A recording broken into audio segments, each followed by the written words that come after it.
We are live. Hello, hello, hello, and happy Sunday, everyone. I am super excited to be here this evening as this is the first of, oh my God, six spotlight interviews that I will be doing with the amazing speakers that will be joining us on October 27th for the Cosmic Evolution Summit. Now, if you have not heard about that just yet, well, we'll talk about it a little bit today in reference to what this is all about. And for tonight, the theme of this is all about spotlighting each of the speakers so you can get to know them more on a more personal level and, of course, a professional level. So before I dive in, I just want to make sure I'm streaming where I need to be streaming. You know the usual rules of thumbs here. We have to check in on everything and just to make sure I am where I need to go. And then I'm going to come and bring in our first spotlight interview of the night because it's super exciting. I know I'm excited. Our first spotlight interview of the night. I always tend to forget to lower the volume on the phone when I'm checking in on YouTube. So if you are watching on YouTube, welcome. Go ahead and hit the share button. Let your friends know that we're here. And I'm going to jump over to my Facebook page. Bear with me, these little buttons here. They're so interesting. And then we're going to get this party started. All right. No, that's not it. Hello. Come on. Play with me. There we go. Perfect.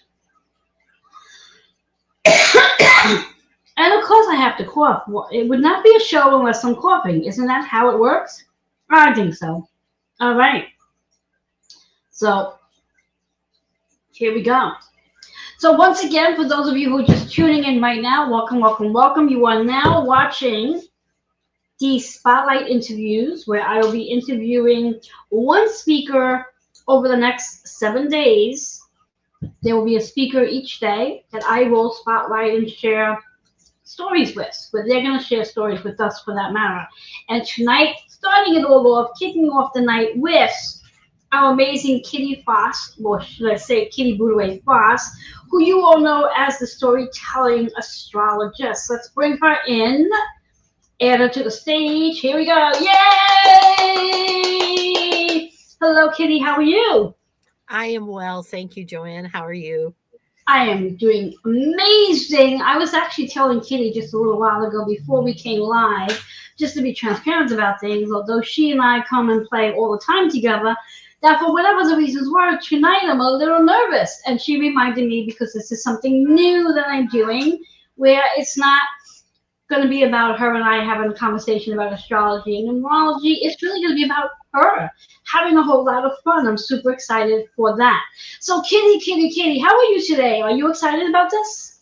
I'm very excited. I'm quite curious because my first words were, so what, I knew what this is. I didn't really know how it was going to go. So we are also streaming on Intuition of the Soul. So hello to the folks on Intuition of the Soul. I have invited you to come, and I'll share some of the other spotlights too as they step forward. So it's a busy week astrologically. Yep. Mm-hmm. Yes, it is. So how this is going to work, in case, because Kitty's curious to know how this is going to work, and I'm sure many of you are curious as well how this will be working. It's going to be an interview. I'm going to ask Kitty some questions, and she's going to share in a story her answers to the questions so we can get to know a little bit more about her, such as some silly questions might be like, Kitty, what is your favorite color? Yellow. Oh, isn't that so interesting? I'm wearing yellow today. How did I know that? That's quite interesting. Intuitively speaking, we shall say. And why is yellow your favorite color? I don't know. Ever since I was younger, it's something about the brightness of it. It is cheery. I now know it's the solar plexus where our gut feelings come, where our psychic energy comes from. And there is something about yellow as the golden light. Today is the you're watching this on a replay. Today is the autumn equinox. This is the day. I love the fact that the horn is just going off, and it sure is right behind me. And today, one of the big things that happens in the fall that I enjoy, and my friend always teases me about Kitty's light, is I love when the light switches from the blue tone in the background to the golden tone in the background. It's all that love of yellow and light and bright and all of those things. All right, so we're getting the horn for tonight. I'm not really sure what's going on out there, but anyway, so I'm loving the fact that you love the color yellow, and that, ironically, intuitively speaking, I happen to have worn yellow today. Let's see how well that goes for the rest of the week with the other interviews I have, should I decide to ask that question. So the next Well, question you for do have you. my favorite hat color that you have, and Joanne has them in many colors, but that's my favorite one. Yes, and I'm getting a new one too. I won't tell you what color it's going to be. I'm going to keep it as a surprise. Anyway, because it's not about me, it's about Kitty. So, Kitty, here's my next big question for you. Who inspires you? Who inspires me? Well, my friends. And what's happening for me, especially in this awakening time, is finding like minded people who help reflect what I hope to see in myself. Um, Inspirations in my life have been people who are not just clear of who they are, but are very spiritually connected and very serene. And, the very first teacher I had that was inspiring was, her name was at that time Sister Michaeletta, and she became in that year Sister Diane. So anybody who understands the evolution of the nuns in Catholic schools know that there was a point where they went from the very formal names to using their own names. And that's because she was a teacher that was bright and inspired us to really think about not just God and what religion was, but how we were as people. And those are the kinds of things and people that inspire me. I love that. One of my favorite questions I'm about to ask you is, tell us one claim to fame. Wow. One claim to fame that I have. I And guess you can give us more than one if you have more than one. my biggest, I don't know what my biggest claim to fame um, is that I do live at a level of psychic energy that I didn't recognize until fairly within the last like 8 years, that not everybody saw things the way I saw them, or heard things, or understood. And that's not about a lack of humility. That's a what? Oh, you mean not everybody sees things like this? And so that's pretty funny all by itself. And it's that. And I think the other claim to fame is that for me, I'm always on a journey trying to really take a look at what is the next with intention. And I kind of done that all the way along. And at times it's been exhausting, and at other times it's been really exhilarating. So Love that. Love that. Which I guess is oh, next. my favorite one to say though is I went to high school with Madonna, and she's older than me. Oh, wait. Let's talk a bit about that. You went to high school with Madonna. Mhm. What high school did you go to? Rochester Adams High School in Michigan. Ah, very nice. And did you share classes with her? No, she's older. She was an upperclassman when I was a Oh, lowerclassman. got I do know her sister though, who is a year behind me, and she's actually married to a classmate of mine. So excellent. I love mhm. that. I love that. So when we speak about you, as you just said, doing things a little differently, when was your first experience, or how did you learn about astrology? Like, did you learn astrology like myself, or is this something that you just woke up one day having all this wisdom and knowledge and knew exactly what it was? Tell us a little bit about that. And that goes back to that whole psychic thing that I have lived with. So I think I had my first chart done on Peaks Island, Maine. It was such a cool experience. I was, I don't know, 22, 23, got on a boat. I had moved to Maine about the year before, got on a boat, went out, and walked up to this little house. And there, of course, these were the years too where everything was calculated by hand, and it was given this beautiful chart, and sat down. Her name was Mary Alice Hayden. She goes by Alice Hayden now. And she read my chart, and I was absolutely fascinated. But part of the reason I was fascinated by it was that there were things I seemed to understand that she didn't have to explain. As a matter of fact, she kept asking me, and I was like, huh. So from that point on, I really used astrology myself. I went for solar returns to Mary Alice and started looking at it. But I became a kind of a secret astrologer. In other words, I would look things up, but I did not teach myself. I just seemed to know. Hi, Nance. Hmm. And and so that was kind of strange by itself, but I didn't even think anything of it, and used it for many years, went on with my life. And then in 2019, and end of 2019, early 2020, I really began to look at what this awakening was. And I kept talking to people about astrology and different things, and and people like, well, you should do charts. I'm like, I don't know how to do charts. And they're like, but you know all this stuff. And I'm like, well, yeah, but I've just used it for a lot of years myself. Well, where did you study it? I never studied it.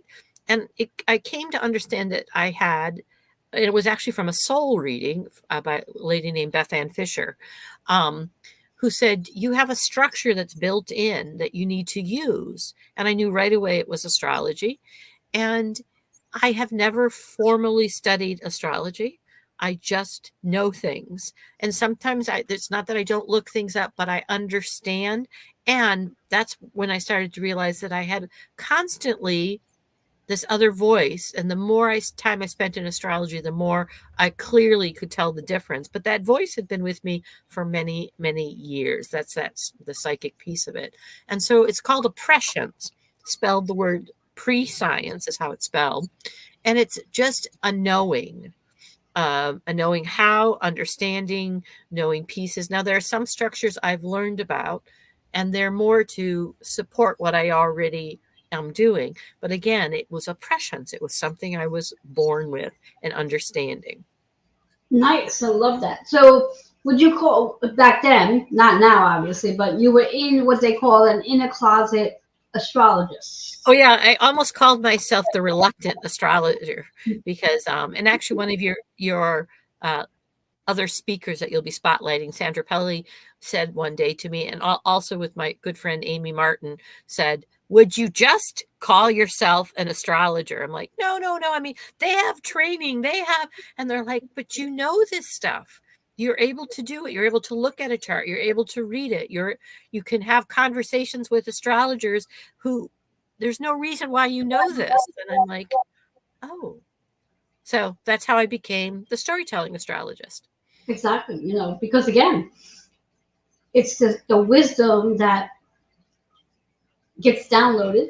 And for you, it was downloaded probably when you were a little girl, which helped you to where you are now in reference to being able to read and understand charts and be able to teach others because you also teach astrology as well. So tell Mhm. us a little bit about that. I run a course called Optimize Your Energy. And what I teach people is that you are born with a map.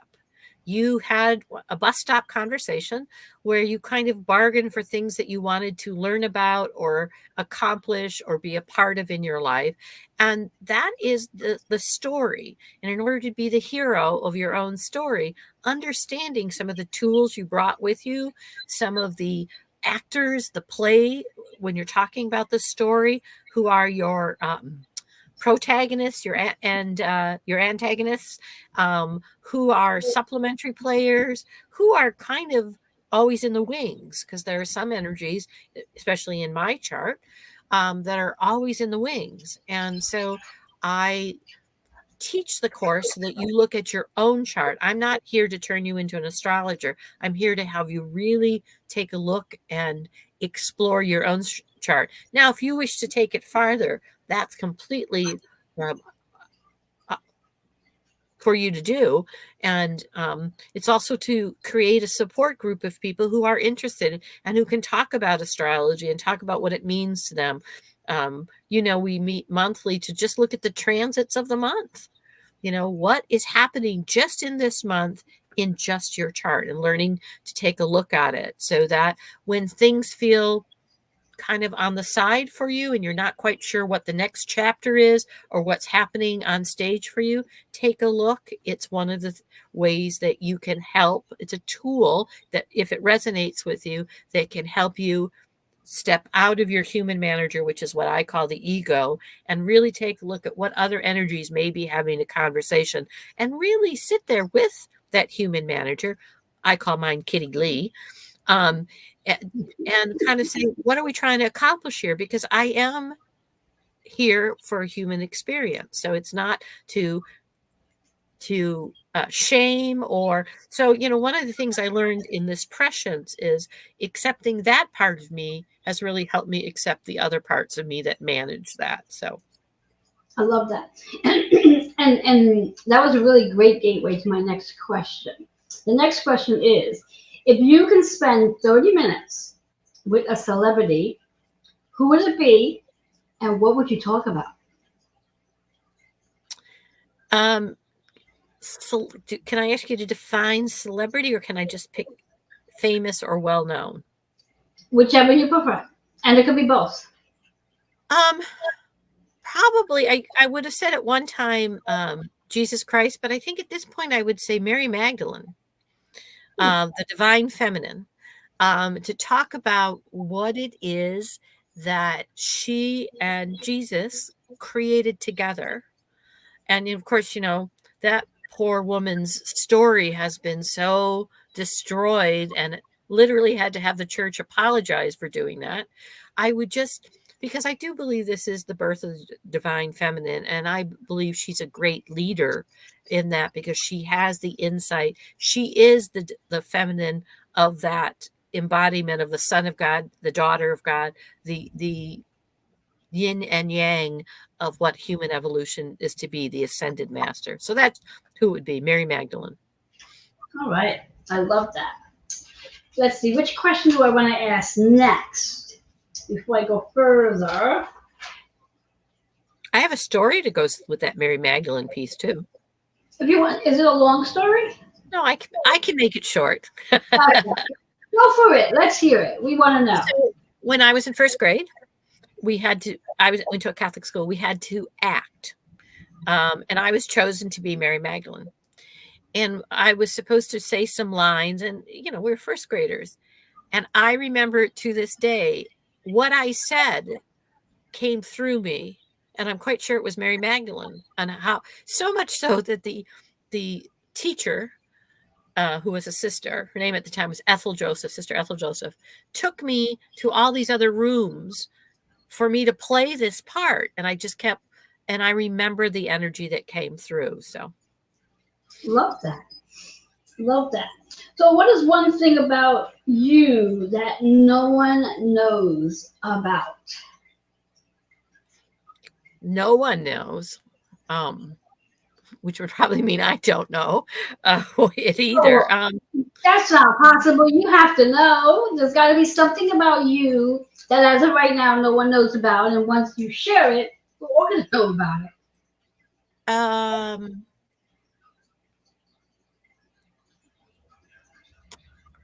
I don't think I'm not one of those real secretive people. I love to organize and to have things out. I am not one of those simple, plain surface kinds of people. I like to look at things. I like to, still to this day, as I'm even talking to you, I have, a hematite in my hand. And that's how I also look at people is, that's kind of an interesting piece. And I love, love, love to people watch. That's one of my favorite things to do, is just to go somewhere. My secret fantasy, if I ever thought that life got to be too much, that would probably not be everything, is that I would drive to a truck stop, change my name to Ginny, and just become a new person. You've been watching too many TV shows. Yes. Anyway, I love that though. So, next question. Let's see. When do you feel the most like yourself? In meditation. How so? Because I can, especially now after not only do I feel aligned, but I feel very in touch with my body, in touch with my soul, very much in a quiet one space. Um, and I would say that's when I feel the most myself. And I would also add that this last 4 years of awakening, I've felt more and more and more by myself. As a matter of fact, I have to remember what it was like to feel awkward, you know. Um, so that is when I'm with like-minded people and also in meditation, in quiet. Love that. Love that. Here's a goody one, because I don't know. What's your biggest fear? Ultimately, I think it's death. Not in a uh, what happens after death, but I'm so now enjoying my life, especially that I don't really want to let it go. And what does that mean? The unknown of, you know, my child, my friends, all of this energy. And I know energy doesn't go away, but I also think almost all fears come down to death. Like ultimately, and this is very much a characteristic of mine, when I extrapolate out what is bothering me, it always comes down to, well, then I could die. Okay, on we go, especially with the level of Scorpio I am. Joanne knows this, but I have so many placements in Scorpio and such a, Before and you it, go into that, this is how much Kitty and I are so darn in sync. Because literally, I was just going to, once you finish answering the question about her fear, I was literally going to ask her to talk about her three major signs. And there she goes. So go for it. She's looking that's at my notes, people. That's what it is. She's looking at my notes. that's the psychic part you tap into, and that's what's so enjoyable as you find more like people, that it just kind of happens naturally, so much so that it isn't even as, "Ooh, isn't that cool?" anymore, though it's always cool when things happen like that. So I am a Scorpion. I was born 11/11 in the 11th hour of the day. So numerology wise, I'm kind of interesting too. Um, and I am a Leo rising, and Leo is the sign of the sun, what moves us forward. And Leo energy is very much about standing in your power. And when it's your rising sign, it's about attracting those things, or those things to test you. And I'm sorry, I'm a Leo moon. I said Leo rising, I'm a Leo moon. And so that's very intuitive about standing in your power, attracting that to yourself. Very much things hypnotize me, and there's a whole private world in there. Leo is the energy of being on stage. So I really do see as a story. So it's very natural to me. I became a storyteller because internally I'm always calling different characters to the stage. I'm a Sagittarius rising, which is the steady burning fire. It's about truths and travel and wanting to explore and understand truths. And it's the energy of learning, higher learning, and trying to figure things out. And one of the things that is so funny about me is one of the ways I understand the human manager, the Kitty Lees, our ego, is that we never have all the answers. And when I encounter people who are so dogmatic, I'm like, nope, because all we get is another level of truths to understand and how those work. So I am a water sign surrounded by fire. Yes, she sure is. Mm-hmm. Sure is a water sign surrounded by fire. And And people that know me know I love to travel, and I live even in 2 different places. So I think that would fall under your Sagittarius rising, because Sagittarius and also Leo, yeah, in reference to constantly want that change, never being in the same space for a very long period of time, that like to travel, not just in your dream state, but more in your physical state of being. right. I love that. Next question. is, and I actually stole this question off of a TikTok. I thought it was quite interesting. I was watching a TikTok just a few minutes ago, and a woman asked the guy the question. I'm like, oh, I like that question. I'm gonna have to steal it. So here it is. If you could do one thing before you left this earth, what would it be? One thing? Yeah, one final thing, one final thing. Knowing that you're gonna leave the earth, let's say in seconds from now, what would that be? What would that be? Bring peace. Bring peace. Love that. Love that. Instill peace in everyone. Yeah. That it can be accomplished. Mm-hmm. Now, in regards to you bringing peace, in theory, with the work that you do, don't you think you're already bringing peace in? I'm trying. No, trying isn't. I am succeeding in inspiring and planting those seeds. Yes. But if I could have a really big magic wand, it would be to awaken that in everyone, the joy, the peace, the enlightenment of understanding we are all one. So Excellent. Now, when clients work with you as the astrologist, what is the one thing you really would like every one of your clients to walk away with when working with you? understanding that they are the hero of their own story and setting that as their intention to understand who they are. I believe I would like to inspire people to look deeper and to understand that they are the player in their story and we're all on the same stage. Excellent. I love that. I love that. Now we have just about 4 or 5 minutes left. Is there anything you would like to share with us that I did not ask in questions that you would like the audience to know more about? I'd like the audience to understand that any tool can be a tool of enlightenment. It's what you are drawn to. And I really would like them to understand that, maybe even beyond peace, believe that you do create your life and that it can be peaceful.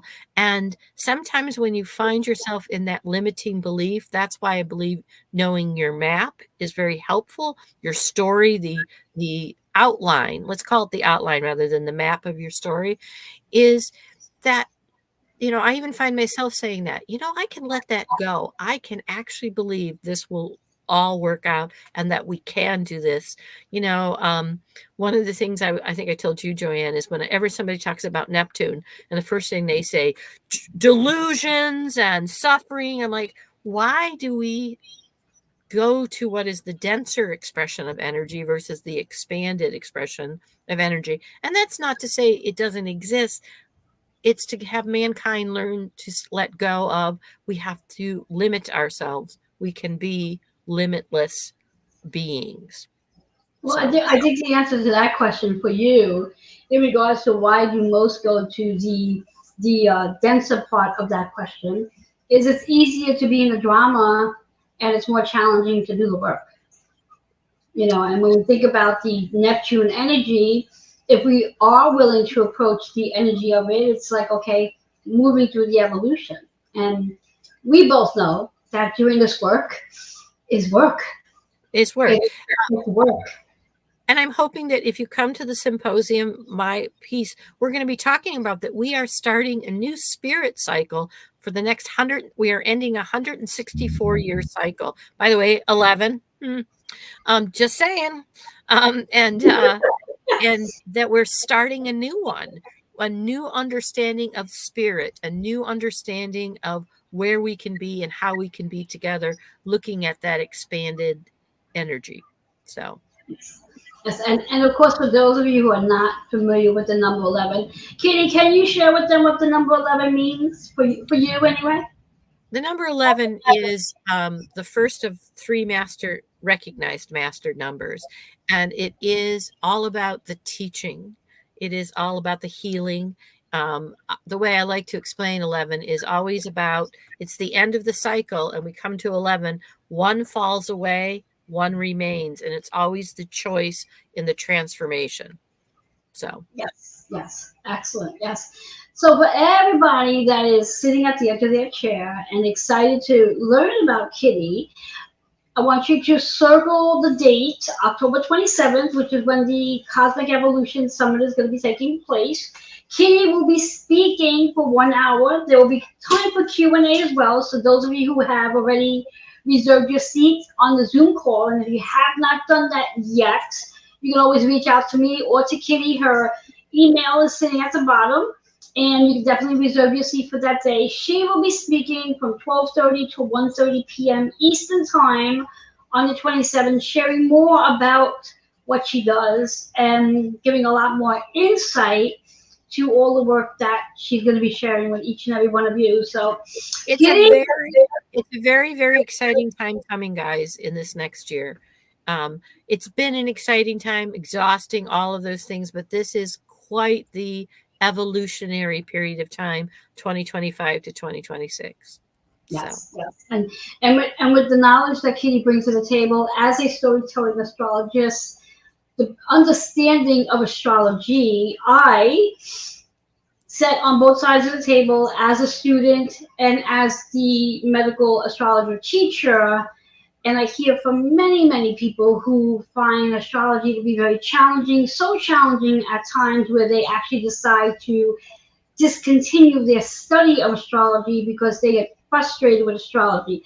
I can guarantee that if you do work with, when you work with Kitty, under her process of how she teaches astrology, it's very easy to follow, and it's definitely worthwhile taking some time to study astrology, because I truly believe it's a real deep dive into understanding who you are on a soul level, and it does help you to put some of the pieces together to whatever it is that's going on in your life at this time, because it is your map. It's your, I like to say, it is literally the gateway to who you are on a soul level. So having this tool, using this tool as to help you better understand the situations that you're in at this time, the experiences that you're in at this time, so you don't feel overwhelmed by when you are going through the chaos, the challenges, and the obstacles, because those are guaranteed.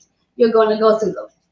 You're going to go through them. That's So, why Katie, you're thank here. you so much for sharing about your journey and being so willing to answer all the questions. I think I answered them, checked them all off to make sure I got them all, because I didn't want to miss any.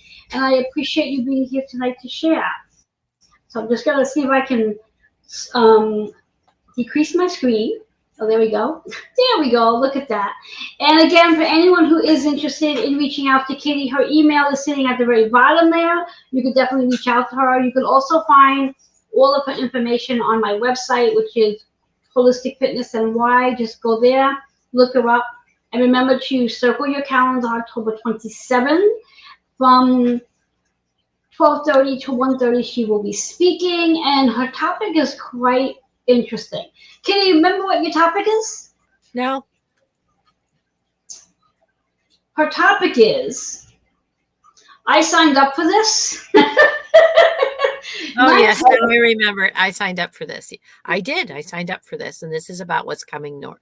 So exactly. And it's a big reminder that we all have signed up for the very journey that we're all walking and working through and learning from.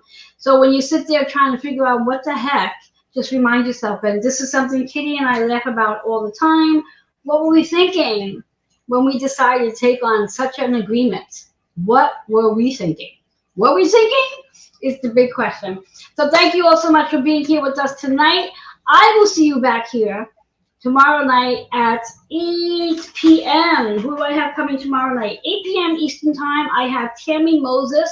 She is the founder of the Hoarding Solution. That's going to be an interesting conversation.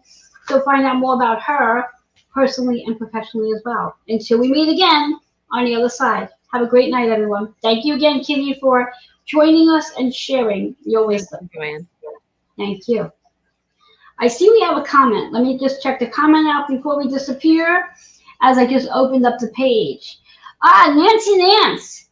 She says, hello, ladies. So Nancy, thank you so much for being with us tonight and joining us and supporting Kitty as she was spotlighted this evening. Bye-bye for now.